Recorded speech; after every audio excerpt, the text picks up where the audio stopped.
here we are with our big map of legends, and now we're going to read about Old Stormalong. You guys ready? Old Stormalong. You guys ready for a little read? Okay, here we go. Here we go. Old Stormalong, he's the hero of the seven seas. Look at this. See the captain on the ship?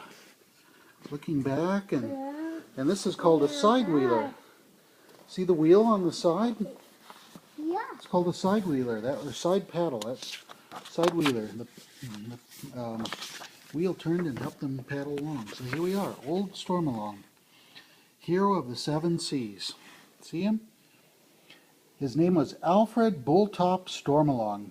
He was the mightiest sailor who ever sailed the seven seas. Salt water flowed in his veins. His eyes were as blue as the ocean on a sunny day. And that's pretty blue. Stormalong's story began in the days of sailing ships in Boston Harbor. He spent all of his time down at the docks watching the ships come and go. At night he dreamed he was a sailor. One day he just decided to be a sailor, so he went up to a captain and asked for a job on his ship. The captain had to look way up to see Stormalong's face. Look at how big he is. See? He's like gonna tip the boat over. He's so big. "How old are you, boy?" said the captain. "I'm just 14, sir," said Stormalong. "You must be 5 fathoms tall. That's 30 feet. Each fathom is 6 feet. You're too big for a cabin boy. What's your name?" "My name is Alfred Bulltop Stormalong, sir." "You look more like an able-bodied seaman," the captain decided. "Why, those are your initials, too, ABS." Stormalong joined the crew. From that day to this, an able-bodied seaman is known as an ABS. Stormalong could do anything on a ship. He could swab the decks with one swab of his mop. He could untangle the rigging before you could say ABS. He polished brass till it shone like a beacon. He could tie all kinds of knots, plain and fancy. He was a born sailor. A born sailor, yeah. Only one thing was wrong. Stormy was too big for the ship. Look at how big he is compared to that little ship. See that? When he came out on deck, the ship tipped to one side. When he climbed the mast, it swayed back and forth. At night, Stormy slept in his berth, curled up like a huge snail. There was no room for him to straight down. Stormy needed a bigger ship. One day, the captain looked way up at Stormy. "You need more space," he said. "Why don't you sign up on a big whaling ship? They hunt whales all over the seven seas." Alfred Bulltop Stormalong thought that was a good idea. He grabbed the captain's hand in his and nearly crushed it. Just the same, the captain hated to see Stormy go, because he was a nice guy, really entertaining. Stormalong found the whaling ship more to his liking. He could stretch a little, but not much. But by this time he was 8 fathoms tall. 8 fathoms, that's 48 feet. He could set a sail without ever climbing the mast. "We may be gone 2 years, the new captain told him. "I hope you stop growing before we return." Stormalong watched the men spearing whales with their harpoons. He wanted to try it too. See the whales? Yeah. He made his own harpoons as long as a mast. When a sailor cried, "There she blows!" he let fly with 4 harpoons at once. Over and over he harpooned 4 whales at a time. Look at that, he's got all 4 whales.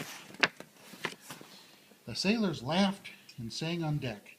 "We'll have so much blubber I need some more. Okay, wow, you drank that whole thing really fast. "Have so much blubber and so many barrels of oil we can go home soon," they shouted. "Hooray for Stormy!" They tried to pat Stormy on his back, but he was so tall they could only pat his knees. One day, look how big he is. See him on deck and look at the little sailors. One day the captain gave the order, "Heave the anchor for home." But when they tried to pull it up, it wouldn't come. Then the ship began to lurch and shudder. The sailors turned pale. What was happening? Some dreadful sea monster must be under the ship. "Look, Donovan, there's a wheel just like yours. See? On your boat." Stormalong told them, "I'll go see." No, you'll be eaten alive." "No such thing," Stormalong said. He took off his jacket and dived into the water. Look at him diving. The whole side of the ship tilted up when Stormy's weight left the deck. Don't forget your trombone. The sailors waited and the water churned. Black pools stained the I waves. drank it all. You did, I see. Let's read the rest of the story. Some more. Stormy didn't appear. Then the sea was quiet. There was no sign of life. He's a dead one, the sailors moaned. Poor old Stormy.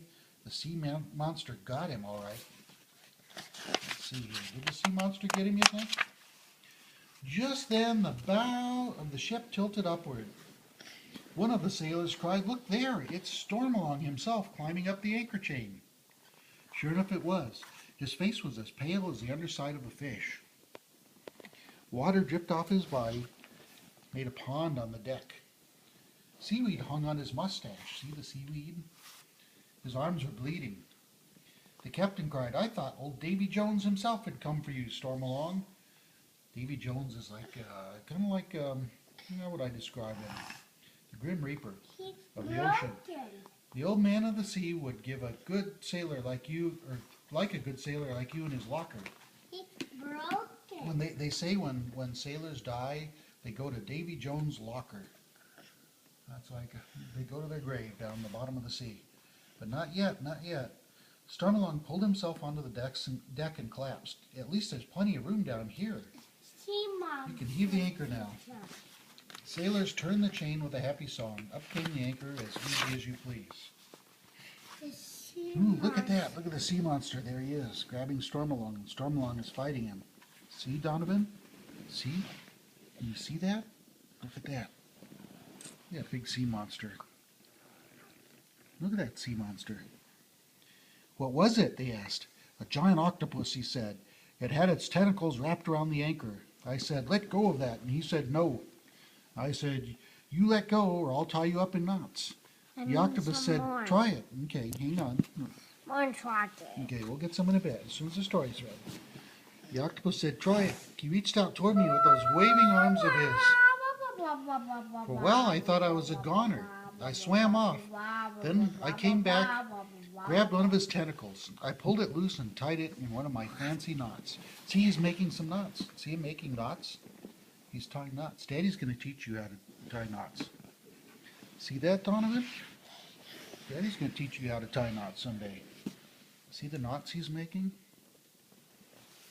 Okay. Let's see what the next picture is. On an octopus. Look, there he is lying on the deck. Or what? Did he just, oh, these are pirates. Then I did another Teach thing. me someday. Did that with every one of his 8 tentacles. Then he had nothing to hold me with. So I swam up here to the ship, but it was a mighty tussle there for a while. On their way home, pirates attacked the ship. The sailors were in panic. "Let 'em come," Stormy shouted. "We'll be ready for 'em." He told the sailors to pour a couple of barrels of whale oil over the deck.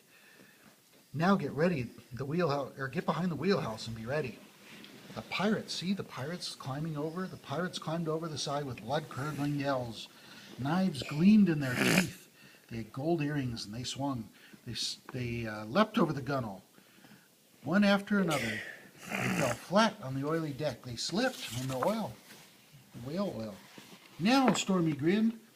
The sailors rushed out from their hiding places.